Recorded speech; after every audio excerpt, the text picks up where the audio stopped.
What would you look at if the homeowner is complaining about the dryer getting too loud? If that's like a rattling sound or squeaking, or even like a clicking sound? So rattling sound, it could be just due to age and the movement and the heat. Anytime you have that many different pieces of metal frame touching each other, it will wear down over time and get a little noisy. But if it's excessive and it's obvious there's something wrong with it, if it's a hard rattle and almost a thumping, then one of the support rollers are worn out.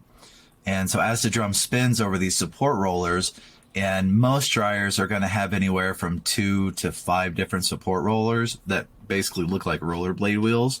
So if one part of that starts to flatten a bit, it's going to thump and rattle every time it spins. A more rare thing that can cause something to be loud and rattly and just kind of shake too much is the blower wheel. And it basically looks like kind of a plastic fan with a bunch of fins on it. If one or two of those fins are damaged, as it's spinning, it's not going to really spin like evenly.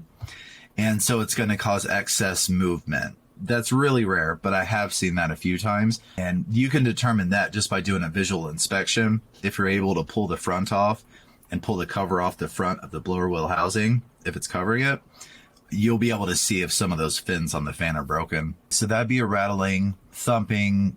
Again, the support rollers. Before you do anything, you want to open your door and look inside your dryer and inspect your drum. Some dryer drums are one solid piece and you can't find a seam in it, but other drums, especially some Samsung drums, actually have a seam in it. Sometimes that seam could start to separate, and so that's what you're hearing, especially if you notice that some of your clothes are torn. You want to look real close at that seam if it has one. The squealing type of sound, it could be a belt going bad.